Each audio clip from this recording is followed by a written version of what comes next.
Okay, so today we're talking about teaching algebra in a multi-level class. So this session is not necessarily about how to teach algebra, but how to teach it in a multi-level class.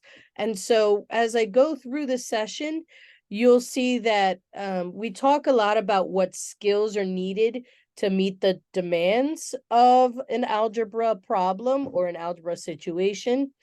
And we'll also talk about increasing or decreasing the rigor of algebra problems. And so what that means is, how do I make it harder for my students that have that are interested and able to meet the challenge? And how do I lower the demand so that students that are kind of behind can catch up, but also in uh, get involved in the algebra? If at any point you have questions, please do let me know. I like to engage with the audience as much as possible. For anyone who has been here with me before, I like a lot of activity. Um, so expectations. I'd like you to share your expertise with us when you can. I really enjoy the opportunity, and I know many of you enjoy the opportunity to communicate with one another about what you've done in the past and what you plan on doing. So please share that with us. Today, we're going to talk about a lot of things, approaches and tips for instructing in algebra. We're going to talk about raising and lowering the rigor of problems. Um, we'll look at some example problems, some questions to consider as you're planning instruction, and we'll do some practice. Then I'll give you some final tips. And for those of you who may need some support with algebra basics, I won't be able to present on the algebra basics, but I'm including some slides at the end of the presentation. So when you receive the recording and the materials after the session's over, you will have some opportunity to look through the rest of those slides.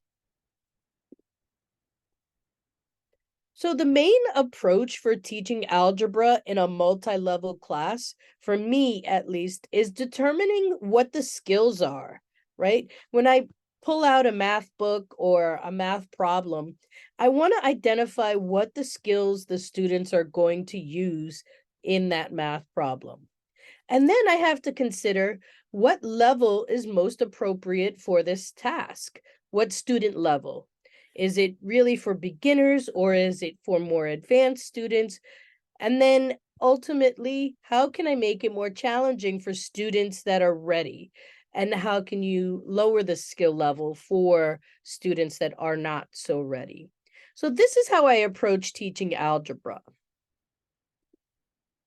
So let's go over some tips really quickly. Please let me know if you can't see this. I want you to think about teaching math with a variety of methods. This helps keep all of your students engaged and learning. Consider whole group instruction, small group instruction, individualized work, hands-on activities, and problem-based learning. Also, use visuals and manipulatives. These can help students to visualize what is happening. All of those abstract concepts can be made easier if you use manipulatives and visuals. Those are things like graphs, charts, diagrams, symbols, and using objects. Raising the rigor. So when I say raise the rigor, what I mean is make problems a little bit more complex and allow students to do more with those problems. For example, a simple addition problem can be made more complex by adding more numbers or asking students to solve the problem in a different way. For example, use mental math, or maybe you want them to add a picture or use a chart or use a tool or don't use a tool. A word problem could be made more conceptual by asking students to explain the meaning of a problem or to relate the problem to other mathematical concepts. A math puzzle could be made more challenging by setting a time limit or by asking students to solve the puzzle in a creative way. A question that I always ask students is, great, I'm glad you have the answer. Can you get it another way? And so when we think about algebra across levels, you can change a problem in a number of ways to make sure you're reaching the students at the basic level all the way through the students at a higher level. So let's jump into some problems. This is all about variables, and I'll give you the resource for all of these problems. Take a look at the problem. I want you to consider what skills the students are using here, what level is most appropriate for this task, and how can you make it more challenging? I'll give you a few seconds to consider this, and then I'll ask you to unmute yourself and share your ideas on this topic or on this problem.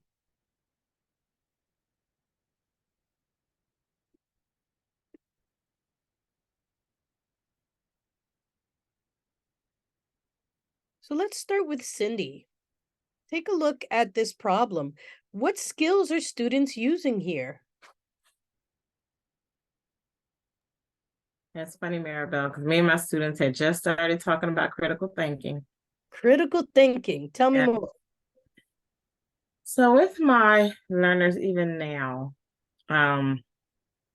we're working on critical thinking and how there's more than one way to solve a math problem. Yes.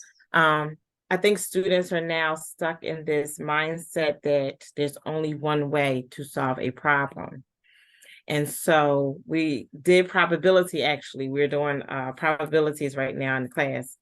And I am trying to take my learners out of the comfort zone of just being simple 2 + 2 is 4. You know, Right. I'm like, there's more than one way. It might be 3 + 1. It might be, 2 times 2. It's more than one way to solve this problem. So we're given different scenarios now to where with the critical thinking, and I let them know, depending on your job, especially me being IT, we use critical thinking a lot to solve different types of problems and even in real world situations. So for something like this, I'm definitely going to probably ask a lot more questions, like even though M represents the cost of a main dish, is there something missing that you haven't realized that's out of the scenario given to us? We're given a lot of things, but what's missing? And so this way it lets them think how to put certain problems together. I really appreciate you saying that differentiation, right? Mm-hmm. Between different ways to approach a problem. So I like that you said, is there something missing? And Mm-hmm. so when students approach a problem like this, you want them to have those questions in mind. Is something missing here? Yes. What level do you think the student would be when given this problem? Is this a basic activity? Is this an advanced activity? It can be advanced. I will say I have levels as low as 2. Right. That I have had them approach it. They've had the uncomfortability, and then I'm always their cheerleader. So with some people, I'm always holding their hands, and I'm letting them know, let's do this together. So this way, they don't feel alone trying to solve it. I also let them know if you're wrong, that's okay, because that's how we learn. We learn through our mistakes. So I do have multiple learners in my class who have approached a problem like this. Similar to the last session you had with us, I also do visuals for them. So this way they can see how, even though we have this list of items, what's potentially missing. That's really great. I really want to capitalize on what you said about using visuals, right? So this is written in sentences. So for students that read really, really well, they have no problem understanding this content. Absolutely. But for students that maybe have a lower level reading ability, it might be difficult to process this information, right? M represents the cost of a main dish. What does that actually mean, right? Right. The skill here is really about representing a quantity with a variable. Mhm. And so this is a very basic skill, but when we look at question 1, discuss with a partner what does each equation mean in the situation, that changes the difficulty level, right? Now they have to apply what they know from the top, the M represents such and such, to a new problem. And this is kind of a more intermediate level activity. Now that I know how to use a variable to represent a quantity, now I have an application problem. And then look at question number 2. Write a new equation that could be true. This is pushing students to develop their own sentence, their own equation, excuse me, about the variables above. So it's really moving from less complex to more complex. And so when you're giving students a problem like this, your basic students, like Cindy said, might only get through the top part. Your intermediate students could probably get through understanding the top part, maybe with some visuals, add question number 1. And then your more advanced students are looking at how to use that information and applying it to another situation, or creating a problem. Creating a problem is a very high level task.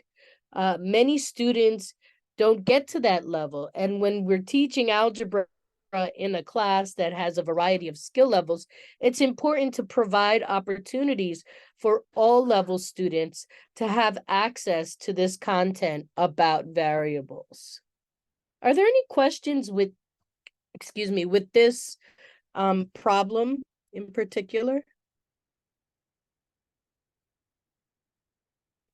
Okay. Oops, I'm sorry. We went the wrong direction. I have a lot of problems, as you can see. Okay. So here's another problem. This one is blueberries and earnings. Write an equation to represent each situation. So we have a list of situations. Blueberries are $4.99 a pound. Diego buys B pounds of blueberries and pays $14.95. And so there's additional sentences that students will need to develop an equation for. This is all about translating between equations and words and symbols. So what skills do students need to have mastered? Let's go with Cindy. I'm sorry. Let's go with Nicole. Hi, Nicole.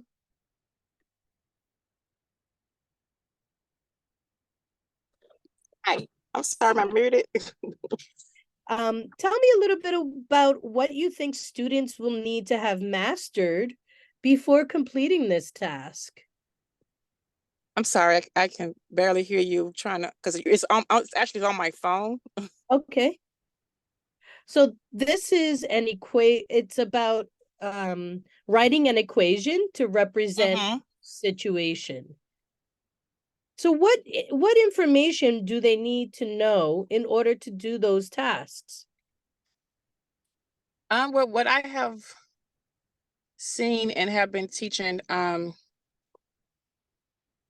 always teach them to first read it thoroughly and try to set up everything, like the information is in the problem, start setting it up so they can know like what they're looking for.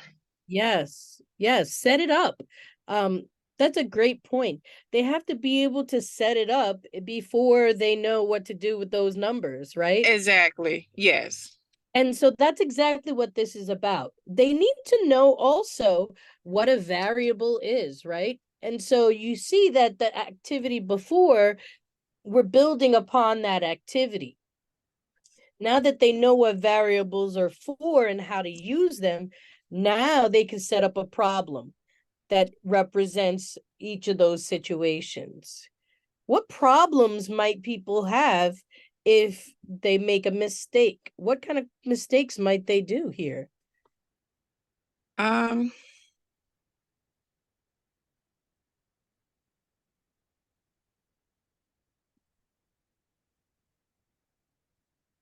When translating a sentence to numbers or an equations, what could trip them up? What might be difficult about this?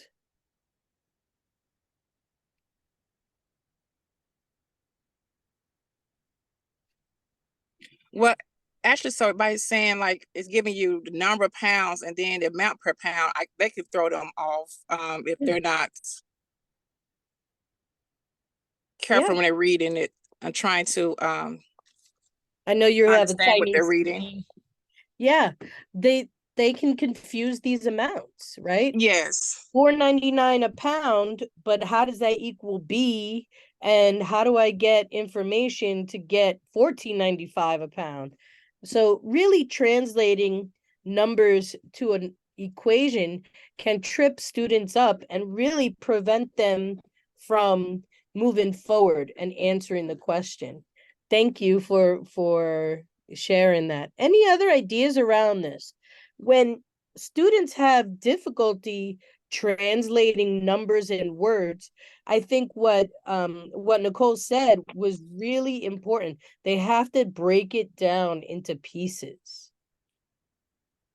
What Yeah, other? actually, so I have a Yeah. 64-year-old student, and she has mastered all parts of the GED except the math. She has failed the math 3 times, and she's very frustrated. And Oh, every time she comes to class, she says, "What is word? Why are words in math problems? Why are there words in numbers?" right? Where are the letters coming from? Why do And we then need she would them? say, where else would I use this in my life?" So yes, it's very difficult trying to teach, and it's so many different. Like I said, she is 64, then I have 19-year-olds. So Yes, it's kind of it's hard sometimes. right. It is hard. And so when you look at a problem like this, right? Diego buys a certain number of blueberries and pays this amount, but they're $4.99 a pound. That's financial literacy, right?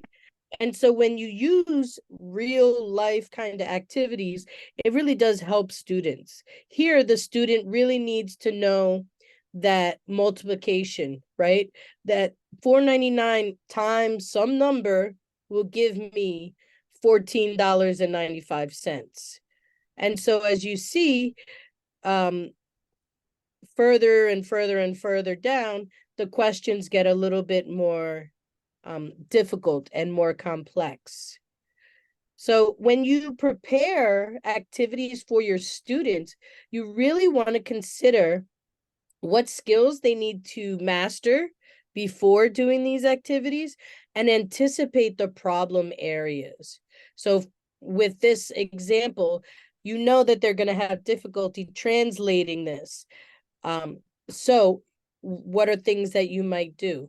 Break it down, have them spend some time with numbers and letters and applying these situations and trying different things. Let's look at this one. This is an equation. I want you to consider what skills are being used here. What skills are being used here? And then how might you make this activity more challenging or less challenging?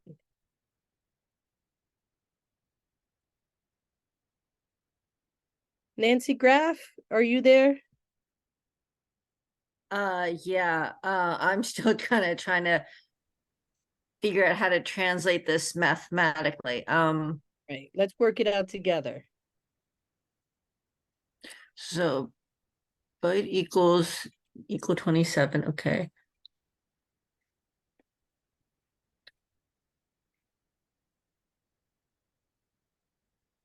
So a granola bite contains 27 calories.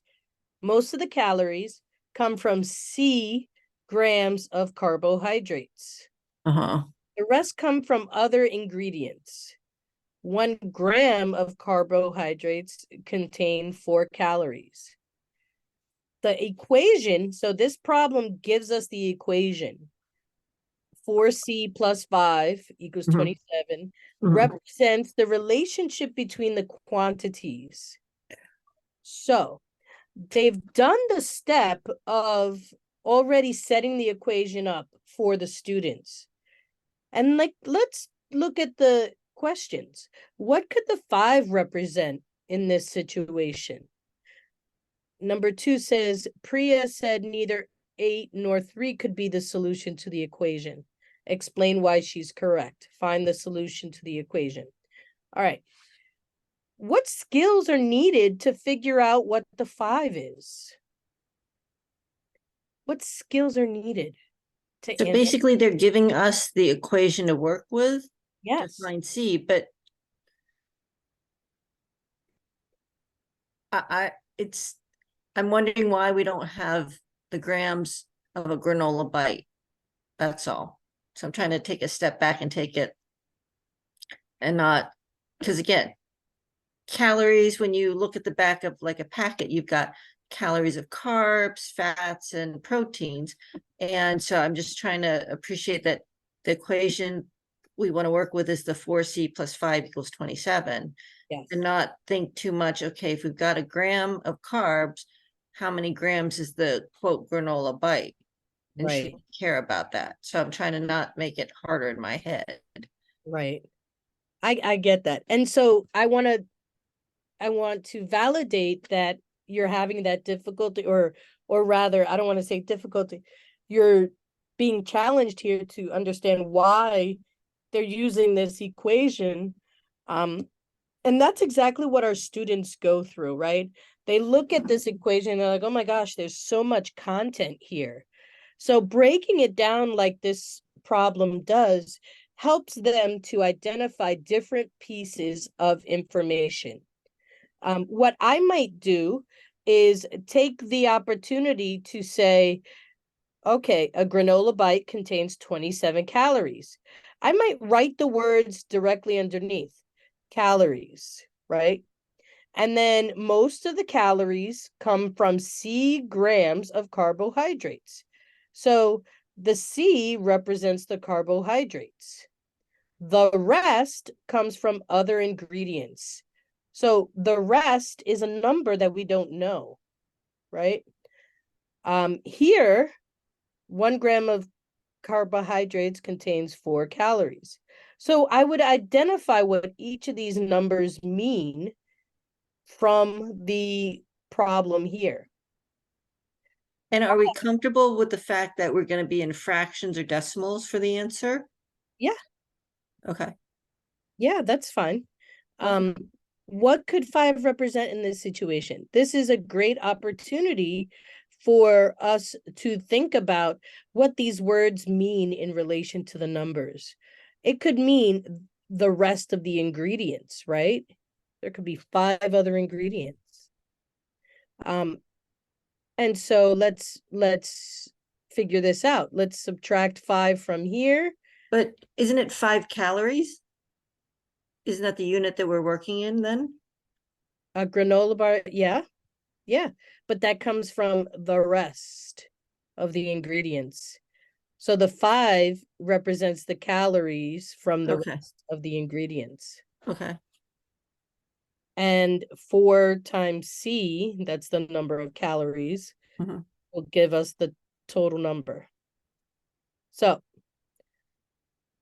then we'd solve it, right? So the skills here that are being used are identifying the words in the problem and how they relate to the equation itself, right? It has to make sense. Just like Nancy, we went through this to understand what each of those items meant. Our students need to be able to do the same thing. So while a student who is proficient in this will automatically go and start solving the equation, our students who have a little trouble understanding will need to work through those questions. And so the questions really do break down the problem into smaller pieces so that students in your class that are struggling can have access to this type of material, but maybe not push as far as the students that can go through all three of those questions. So what would you do to help break this down for your students? Any one of you can answer.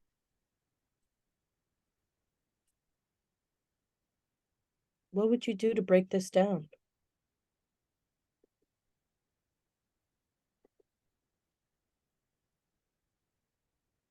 I'll tell you what I might do. I might cover up all of these questions. And for the students that are having a little bit more challenge, just get them to understand what the question says before, or I'm sorry, what the story says before you go through any of these questions. And to make it more challenging, you might want to throw in a negative number, or you might want a student to make a story from the equation instead of giving them the story.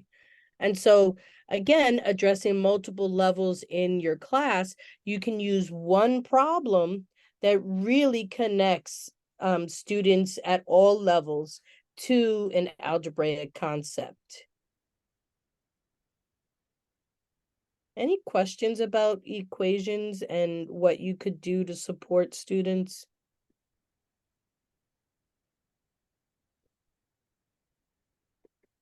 Okay. So here's another problem.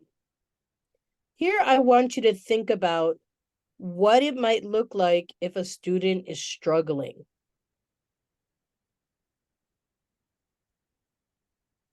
What specific steps could you take to raise the level of challenge or reduce it?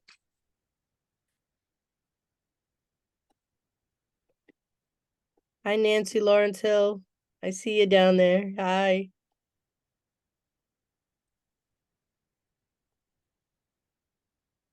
So the tax on the sale of a car in Michigan is 6%.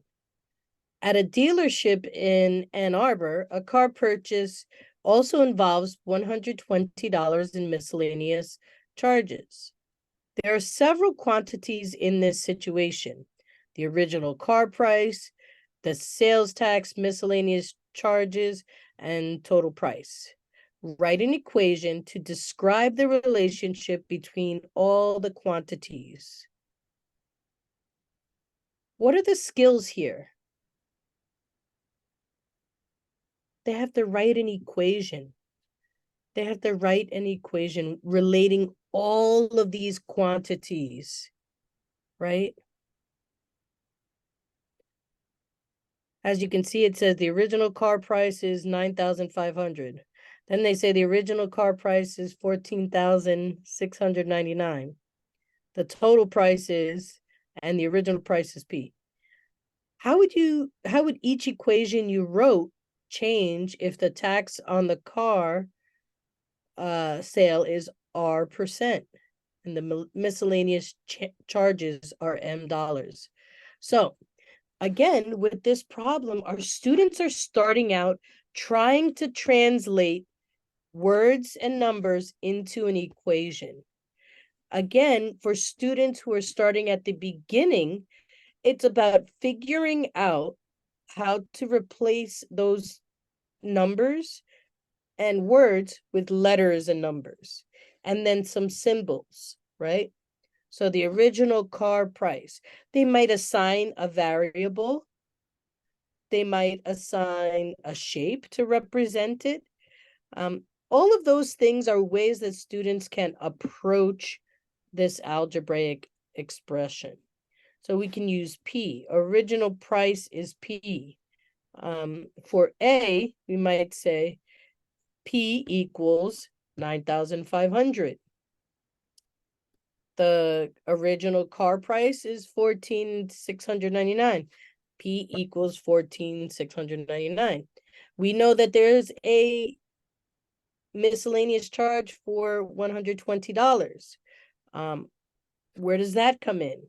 how do the equations you wrote change if there's a different percentage of car charges? Again, this activity can be for students who are at a lower level or at a higher level. It allows students to practice using variables to represent the relationships that are listed here in this problem. What would you do to raise the level of this? What would you do to make this more difficult? Nancy Lawrence Hill?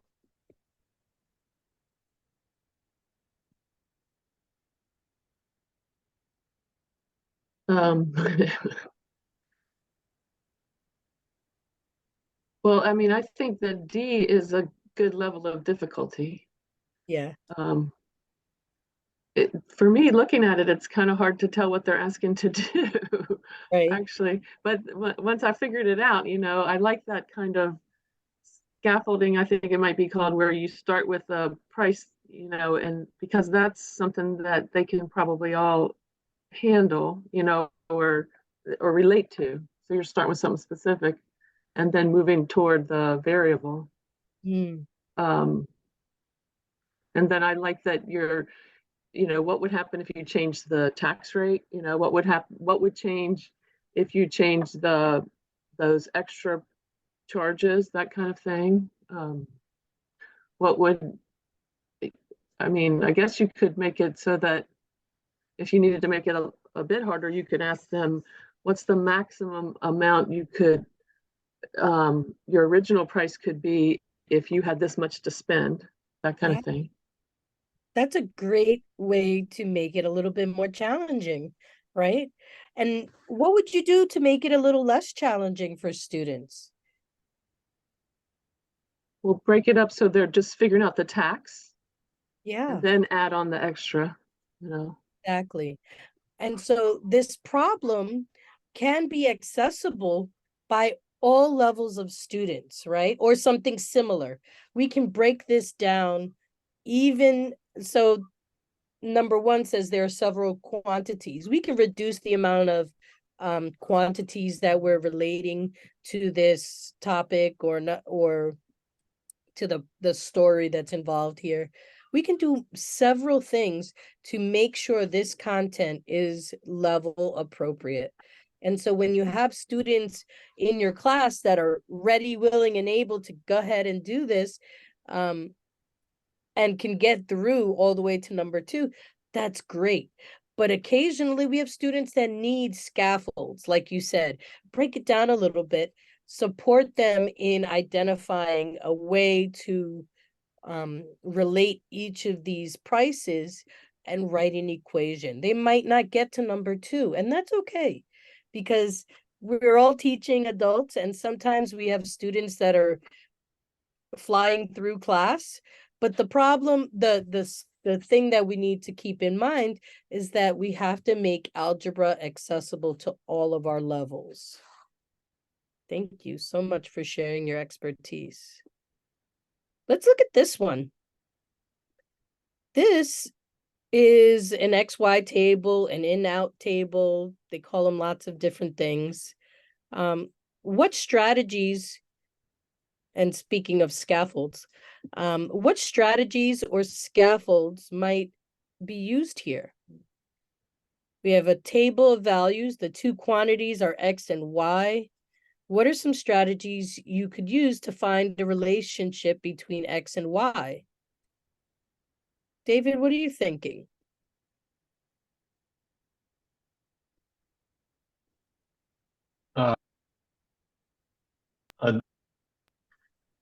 I'd look for a rule to explain how the second number can be generated from the first. And so far, I haven't seen it. That's okay. What else? What else would students do? They try to relate X and Y. What about the increase in X versus the increase in Y? I think that's what they're going to notice first. Yeah. That That they're increased by different amounts. right? Yeah, I did a class for this. We did patterns. Yeah, Yeah, what's the identifying the pattern? patterns. Mm-hmm. How could you help students identify those patterns? What strategies would you use to support them? So usually when I did the patterns, I always tell them to look at, for example, look at the X as an input and what is your potential method that you use to get the Y as the output. Yes. Mhm. And so what do students need to know in order to do that? They need to know the operations, right? Absolutely, right. There's different operations. And sometimes I have to remind them what are operations, because sometimes they forget what Yes. the operations mean, what the operations are. And I also do that a lot with what does the operations mean if you are asked to find the sum, the difference, quote, in a product. Somehow That's they tend to forget that a lot. Yes. yeah. Um, and so I recap a lot of vocabulary. I love that you talked about vocabulary. That's a great way, right? So we have a lot of words here, especially for English learners. This can be a difficult problem, right? Here is a table of values. What does that actually mean, right? And then two quantities, X and Y, are related. How do we relate problems or numbers or letters? And so really giving them the opportunity to think about those quantities, to think about operations and how to get from one to another. All of these things can help push students into the right direction. And so those are scaffolds, right? Really helping students identify different ways to relate these two numbers. So we talked about patterns. We talked about looking at X alone and then looking at Y alone and how those numbers increase or decrease according to the table. We talked about using the right vocabulary and helping them realize when a problem says quotient or sum, that indicates the operations. Here, we're just asking them to find the relationship. And so students might, they start by adding, right? They know adding, they know how to do that. Or they might see, okay, well, 8 times 3 is 24, but 24 times 2 is 48, right? So what does that mean? And what does it mean that 3 times something, maybe it's 3 times 3 minus 1. Does that also work with number 5, with 5? 5 times 3 is 15. No, that doesn't work. So really that guess and check can be very valuable here, but also trying different strategies. It's a really great way to make this accessible. Some people might look at it and say, oh, I know this. I can figure this out. And then others were like, I'm not so sure what the relationship is. But it's important that you provide the strategies for students to work this out. Here's another way that we can approach these types of problems. And for students that struggle, which one doesn't belong can be a great tool. You remember Sesame Street? They'd give you 4 things and they'd say, one of these things is not like the other. Same principle here. One of these tables is not like the other. And so looking at the patterns, as I think Cindy had said, can really help students to understand, right? Here in table A, we see, oh, X times 8, right? X times 8, X times 8. I'm sorry, yeah, X times 8 gives me Y. X times 8 gives me Y. X times 8 gives me Y. Does that also work here? It works here. 4 times 8, 6 times 8, 8 times 8. Okay. now that I've come up with a pattern, I know what to do. Does it work here? 0 times 1. No. 1 times 4? No. 2 times 8? 3 times 8? No. So they start to build on those relationships and they see, does this work? Does this work? Oh, maybe that's not the association that I'm thinking of, right? So again, this activity can be misleading, but they start to build understanding of patterns, right? One of them does not belong. And how does it not belong? And why? What does it, how does it make sense to you? What questions do you have about teaching this kind of activity? And what level of student would you give this activity to?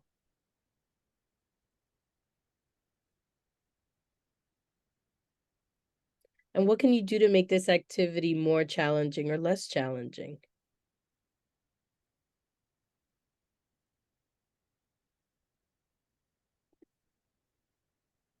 Other thoughts? I might cut these down a whole lot, make 2 or 3 variables per table. I mean, 2 or 3 values per table, just to get the idea. Go ahead.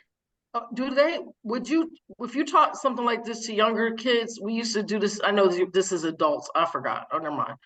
But You could, it go might ahead. work for adults, it's called a function machine. X Yeah. goes in and Y goes out, but you make like a robot, you Mhm. decorate the robot, you're like, I am a function machine. So, because this led to a whole lesson because that little F that's tilted to the side, I asked like all these people, what's that F? And I'm looking it up. It means function of, right? Something. Yes. So just like he's gonna have that F on his chest, he's gonna be, I'm function man. So whatever, so you find the relationship. So the function is add 4 or no, that doesn't work for that because everyone is a different, but it's along those lines. I'm trying to make this work here. No, that's it is a function machine. It is a function table. And Okay. but for students who don't understand what does that mean? What's a function? It's really about helping them see that the same thing is repeated over and over in a function machine, right? It's always the same. And in some of these, it's very easy to see what the function is. And some of these does I not, see table B. The other ones I can't figure out. right. Okay. And that's okay. And that's okay. And so students will need to identify. Go ahead, Nancy, I think you were going to say something. I was just going to say, I think that's the kind of problem that makes the students go cross-eyed or give Yes. up. Right. And so I would break it down, right? Let's do one table at a time, right? And which one doesn't belong is a great kind of activity you can use with anything, right? You can do all kinds of patterns. And so it's really about making sure that the activity is accessible to students at all levels. So this might not be the best example for your students if they're having more difficulty with finding the answer or finding the function. Here's a lot of tables. Table A, and notice the difference though. It's on its side, right? Number of laps versus meters run. And this activity tells students to describe in words how the two quantities are related. Now, this is very different than the previous one. This is about figuring out in words how they relate. For every lap run, or for every lap, X amount of meters are run, right? For table B, again, for the meters from home versus meters from school, and so on. And so here, question number 2 match each table to an equation that represents the relationship. This is an easy way to do the activity from before, right? Is to give an equation and say, okay, let's apply it to the table. So what strategies might they use? They might guess and check, or might say, okay, 400 plus X equals Y. Let's look at the X's and Y's. Where's the 400 and where's the X in relation to that? So again, this is a much easier way to look at those in-out tables for students that are struggling, right? And so this might be an option for the previous activity. You give them the equation and let them match it to the table. What strategies might be the best option for more advanced students, right? Your more advanced students are going to do something like this, and your students that have a little bit more difficulty seeing those relationships can do a matching activity, right? So that both your students with that are struggling and your advanced students both have access to the same kind of knowledge, but it's differentiated for their abilities. Does that make sense? Does that seem like a feasible way to work on in-out tables or function machines?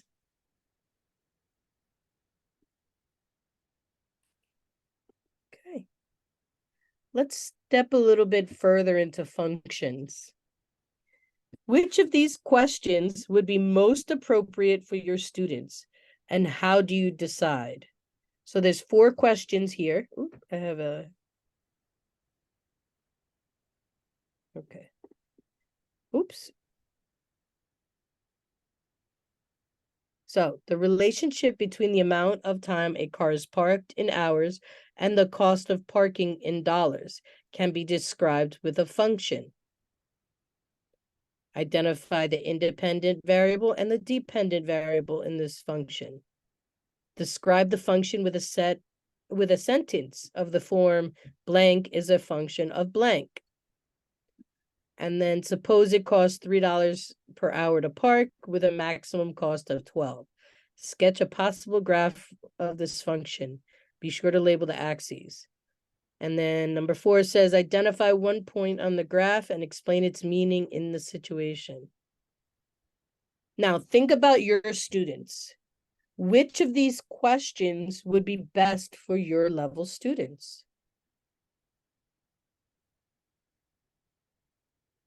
Cindy, how are you? What level students do you have, Cindy?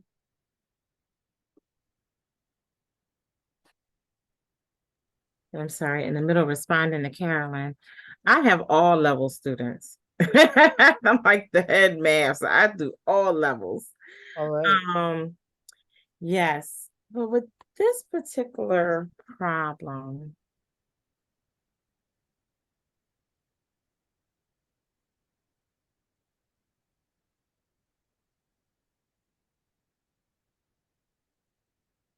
So this is really about so this is, I think we go right back to where, I'm not sure which other lady has spoke about it, but when we talked about the function machines and the patterns, I've also done for this particular type problem,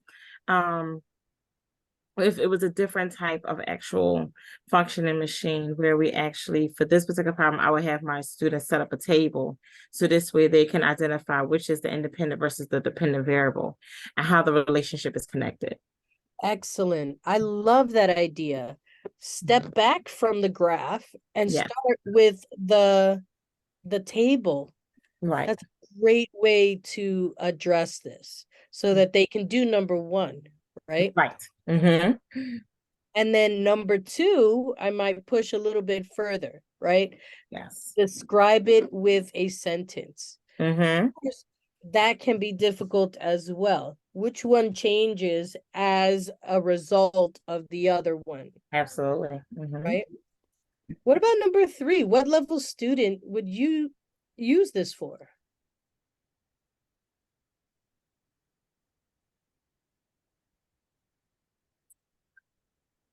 Does that I have a tendency to do all students. So, okay. So so for me, I do all levels for any type of math, but Okay. it's my approach that is different for that Mm. type of learner. So with part 3, this is where I bring in, even though the sentence gives us real world, sometimes I may, call on a student and say, well, hey, Jesus, I wanted to borrow your car and I went and parked here, but it cost me this much. How much will it be if I stayed this many hours? So I try to connect, even though it's giving us a real world in the sentence, I put them in that reality scenario. I like that. I like that. That's a great way to bring your students right into it. I borrowed your Yeah, car, right, right. right? And I spent this much money. How much? Exactly. Yeah, I Yeah. love that idea. Mhm. And so students really have an easier time understanding these relationships when they see it in their real life. Right. I think that's a great point. Look at this problem. So here's another function problem. Describe the skill level of the students who are assigned this problem. What can they do already? What would they be able to do next if they can do this? The price of different burgers are shown on this sign based on the information. I apologize, this is a little fuzzy. Based on the information from the menu, is the price of a burger a function of the number of patties? So this is about taking the idea of function out of a graph or a chart, right? And figuring out what that means. What does it mean that it's a function of something? Does the price change based on the number of patties? And so what would you do here? What would be their skill level here?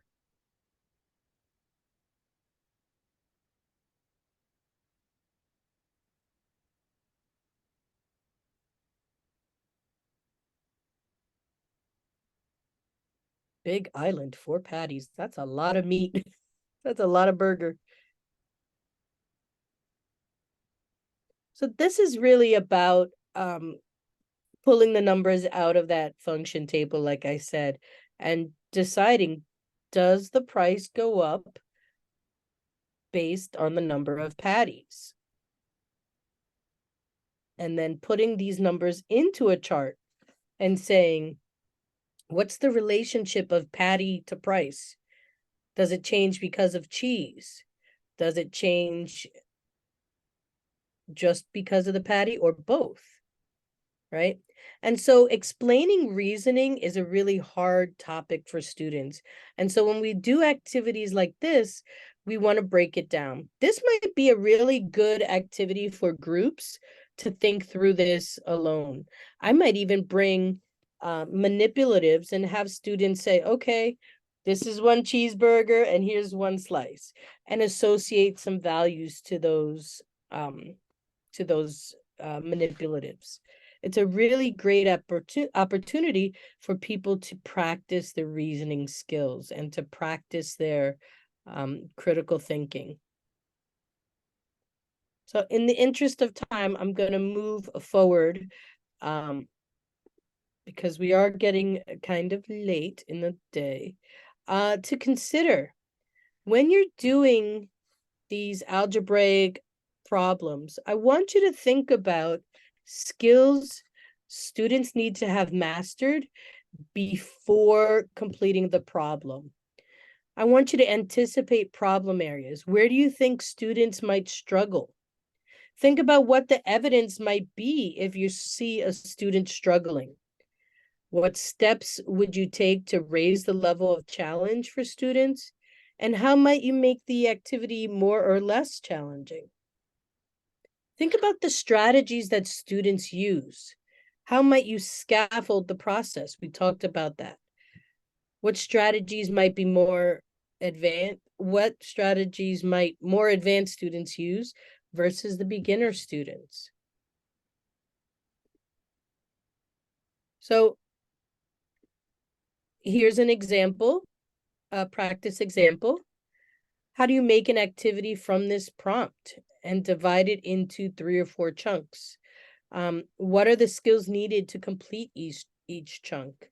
And then what level student will be able to do each chunk?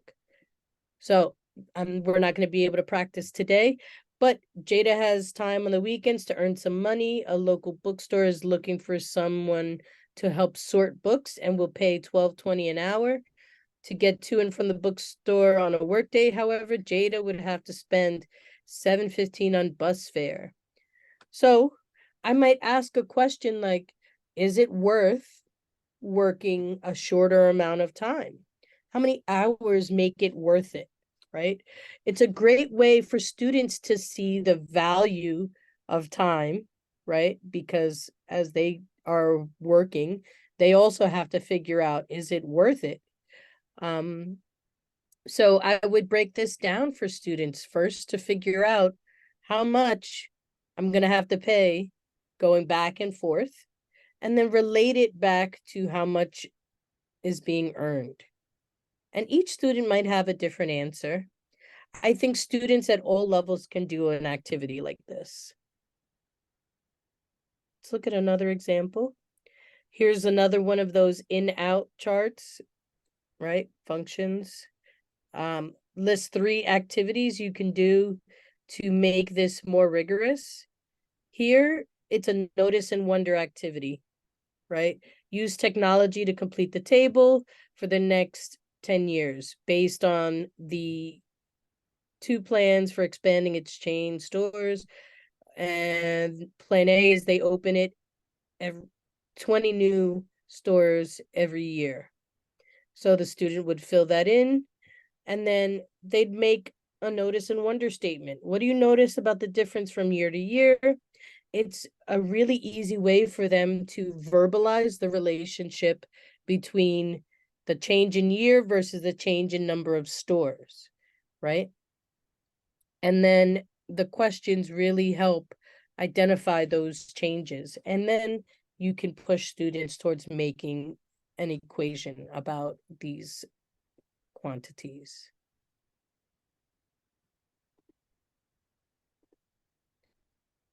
Some additional tips that help with students in multiple levels. Use real world examples, as Cindy said earlier, to help students see how it's relevant to their lives. Break down those complex concepts into smaller, manageable pieces. Provide opportunities, like I said, for students to work together and help each other. Use technology. Be flexible and willing to adjust your teaching methods. If they don't just get it, if they don't get it right away, figure out another way to explain it. Use something different. Make sure the problem is appropriate for the student's level. Again, I showed you a bunch of examples of problems that can be manipulated in a particular ways to be more complex or less complex. Provide opportunities for students to collaborate and share their solutions with one another, but also with the whole group. Encourage students to continue to explain their reasoning, to ask questions. What if I do this? What if I do that? And be patient and supportive as they go through the problems. If you have any questions or concerns, or you want more information, please let me know. As I said in the beginning of this session, I do have some algebra basics